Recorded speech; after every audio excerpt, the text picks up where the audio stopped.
Arya, and she's going to have to kill all of them. Like, either way, in my head, it ended with Arya killing all of those people. But it was like this scene, and I think Macy Williams, the actress who plays Arya, did such a noble job of this, that she made us feel uneasy, that she didn't trust these people for no other reason than the clothes they were wearing, right? She sat down and was kind of like really nervous, and then like you could see her slowly unwind and like listen to their stories. She accepted the rabbit, she ate part of the rabbit, and she was laughing with them. She took a drink of the blackberry wine. You saw Arya be like a young girl for a second, hanging out with other young kids and like just shooting the shit and talking. And it was like this moment where, as like Game of Thrones fans, I feel like we all collectively were like, okay.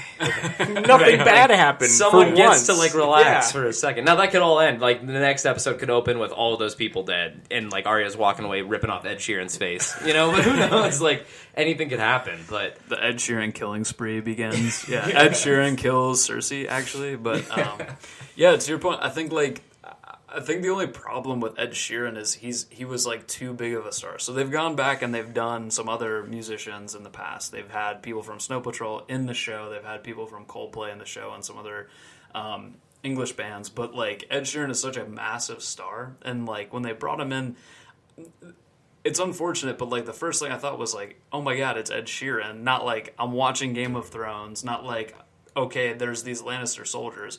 I didn't have a problem with him singing specifically by any means. It was just like my brain shifted. It like came out of reality. And this is the show that creates a sub-reality, right? Right. And they're so good at it. And so for a second, you're just like, what is Ed Sheeran doing in this random world of all these people that I've known for the last 7 years? And that's exactly how I felt about that. What I brought up earlier about that TV handhold moment of seriously like, wait till I show you. Cut to here's the fleet. It's like, well, shit, because like, the pacing isn't like a normal show. Yeah, and like it was a weird break, and yeah, it wasn't Ed Sheeran that I had the problem with, or anything like that. But now that you say that, I totally agree. I was more distracted, and I was like whispering with like my dad and my sister and Kendall and stuff. I'm like, oh, that's Ed Sheeran. Like, oh, is that Ed Sheeran? Yeah, that's Ed Sheeran. Yeah, and then all of a sudden, Ed like, wait, Sheeran. I just spent 25 seconds talking about whether or not that's Ed Sheeran. And I just told my dad that, like 9 songs that he sings. Yeah. You know what I mean? Like, and so it was like, yeah, it was a weird distraction that you wouldn't expect out of Game of Thrones, I guess. For whatever, good or bad. Probably bad. I think it's fine overall, but like for those 10 seconds, it just feels different, right? Like, I mean, I think the magnitude of the situation, what we're talking about is like the tension of the moment for her to sit down with Lannister soldiers where she's on a mission to go kill their queen, and she's making a joke about it, and for some reason there's like this other person that we have a completely different thought about, no matter what, just because he's so huge in pop culture. So, I don't know. I think that's why the internet exploded about it. But I don't necessarily have a problem with it happening. It would have been funny if it was like Daniel Craig as a stormtrooper, right? Or something different. Right. So, Yeah. Because like then you don't see his face or anything and you don't associate it with that. But I don't know. Yeah, he even had like the same hairstyle that he always has. Yeah, and stuff, well, I mean, and, he's Ed Sheeran. He doesn't have anything else. It would, Yeah. and the internet did a really good job. I was on Reddit earlier today, and just kind of scrolling through things, and 10 minutes of downtime that I had, and I saw a picture. It was like Ed Sheeran, and I was like, "Oh, that makes me really sad, it's so sad. but it's also like really funny." Cool. All right. So I think Can you guys think of anything else that we didn't cover from that episode Sam. specifically? Oh, Sam. Yeah, the endless loop of soup and poop. I don't think I've ever like laughed and wanted to gag as much in my entire life. It was so up and down. It was like, oh my god, this is hilarious. Oh my god. Oh, there's shit in that bedpan. Oh, It's like, am I looking at soup or poop? And after a while, you really didn't know, and it's like, that's what they're going for. That's cool. But here's the cool thing about Sam in this episode. Like, what I really liked is now what he represents. Like, he's got a lot of really cool connection points now to the story where I'll start with the book he checked out eventually, right? In that very Harry Potter way. I think we watched that video today. Yeah, it was very Harry Potter. Yeah. So Yes. Hogwarts. They So even got Hogwarts, the same yeah. Slughorn actor. So when you realize that he understands where to get dragon glass, and that he's sending a raven to Jon Snow to say you got to get the Dragonstone because there's a cave full of fucking dragon glass. Can we talk for a second about how terrible a method of delivery that is? Like That is true. We needed one singular raven to deliver probably the most important message of all time. It's like, maybe send a few. But see, here's the kicker. Like, Stannis told like there's dragon glass in Dragonstone, and maybe he didn't know exactly where it was, but this is not really new information. Called Dragonstone, so it's a good place to start. Come on now, Yeah. this is not new information. Does this mean that a Raven is more reliable than Stannis? Then It sounds like it. Yeah. So now essentially, Sam is in a position to be if anybody's seen Spider-Man: Homecoming recently, his best friend always wants to be the guy in the chair. Yeah. The guy who's on the other side of the headset who's calling the shots. Sam is kind of in that position to be, the Alfred to Jon Snow's Batman, or you know what I mean? It's such a great tandem. Yeah. So great. And so if he can keep reading these books and figure out oh shit, there's a lot of dragon glass in Dragonstone. Or hey, this weird scaly guy that just reached his hand out and tried to grab me, he's got grayscale, and dragonglass can apparently cure grayscale. Yeah, I guess he's gonna eat it later. Kind of what we're talking about right now. We're getting into deep reveals then, guys who have analyzed the episode, read the passages on the books. Yeah, so no, I didn't do that. Not at all. For those of you who don't know, so the book that Sam is reading about where to find the dragon glass. If you look to the page directly to the left of that, there's something that says that ingesting dragon glass can stop the spread of a disease. And so a lot of people believe that that's how Jorah Mormont is going to stop the spread of his grayscale. Essentially. And that makes sense, right? Now that if you think about it, why else is Jorah in the Citadel? Yeah. When you think about, we were just talking about Stannis being in Dragonstone, and then Shireen having cured grayscale, right? So they did it somehow, so that would make sense too. Oh, I forgot about that. Yeah, her grayscale she wasn't cured of it, she still had it, but it wasn't progressing anymore. I think Stannis said that he got together a bunch of Red Priests and a bunch of people to figure out the cure, and so it wouldn't be surprising, Melisandre has her tricks, if she knew that Dragonstone or Dragonglass could fix that, then maybe that's what she got her hands on back in the day for Shireen. Speaking of, yeah, we didn't see hide nor hair of Melisandre. We didn't. Let's talk about notable, not there. So that's a big one. Absences. She's somewhere in the Riverlands, we're assuming at this point. No Tyrells made an appearance, and there were no Sand Snakes. But we assume that they're with Daenerys, right? Is there an assumption? Or on the way. Yeah. They're somewhere. Yeah. They still exist. At least the army, yeah. At least the army for sure. I think spoilers, I think we saw in the next week on Game of Thrones that it looks at least like the Martells are there arguing with Daenerys about what to do next. The Sand Snakes and stuff are there. So I think they're probably, at least if they're not already at Dragonstone, they're on their way to Dragonstone. I'm trying to think. Yeah, we actually don't see a lot of the sub characters, right? Like Yara or Theon or... We don't see who am I thinking of now? You just mentioned it. Anyways, move on.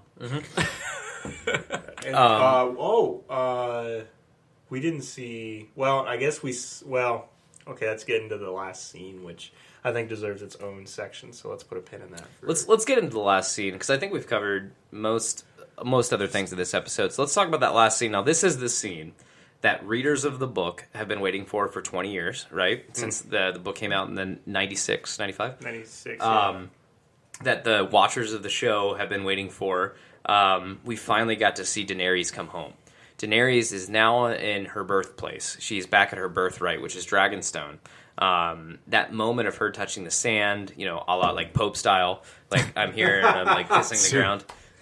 And then that walk up the man, I could not make it up those stairs. They're going through this winding thing, and then there's just stairs. And not a bead of sweat on any of them. It's oh my god, that would be horrible. The worst hike ever. Does she have a fucking Fitbit or what? That's through the roof. A lot of steps, man. Nail them in a day. She probably has a competition going on amongst her army, a Fitbit challenge. Sunday, how many steps did you get today?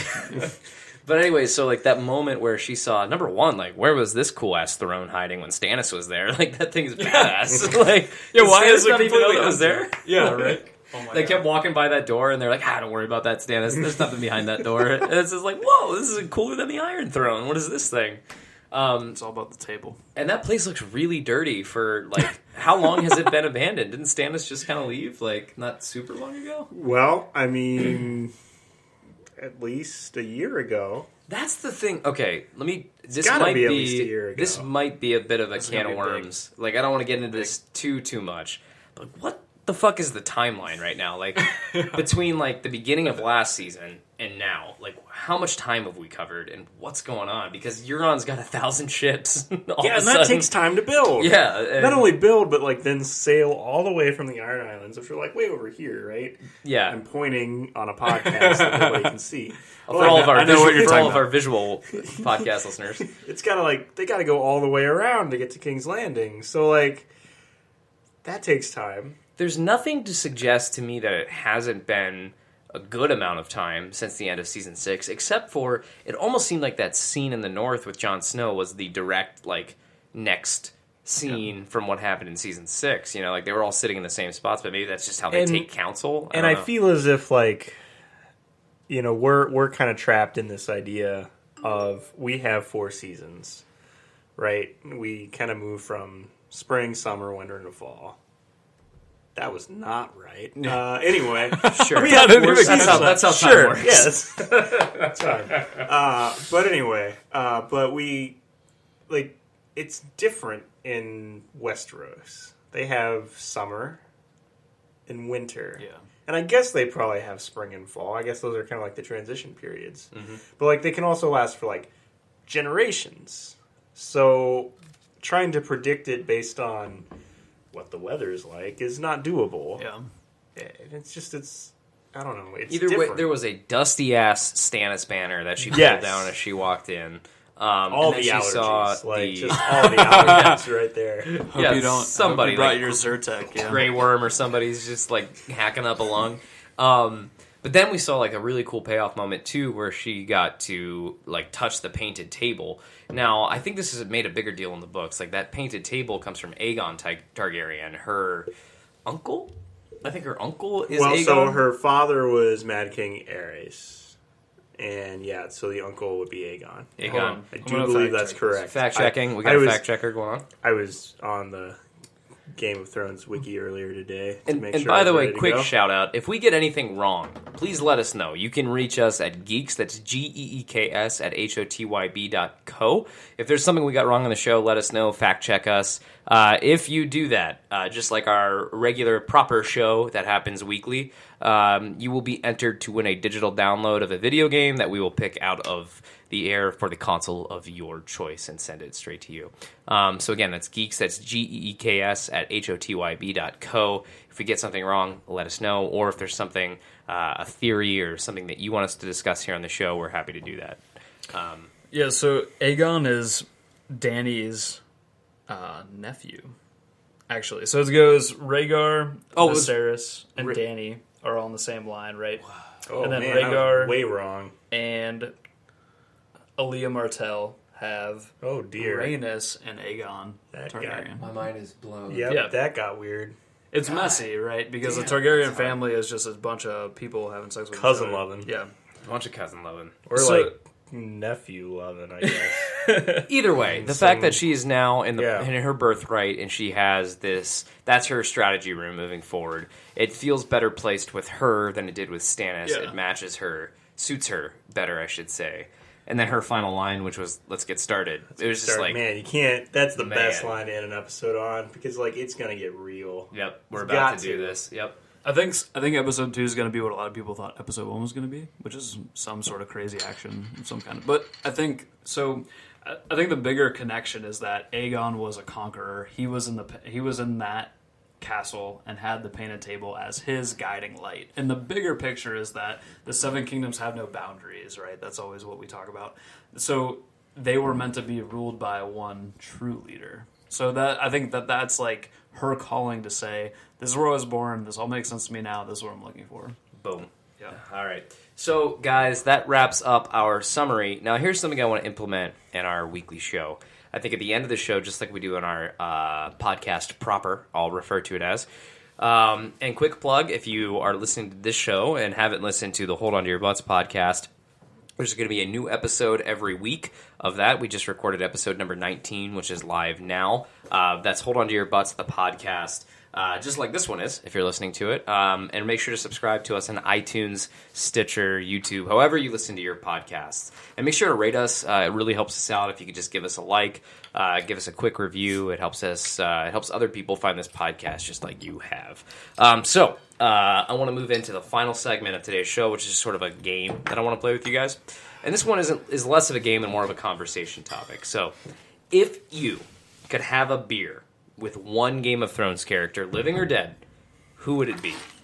And why? God damn. Whoa, You could have a that's beer. a good question. I've thought a lot about this, and it Just goes one back beer? to what I said. You can have a lot of beers. Yeah, it's a lot of beers. Is it a night on the town?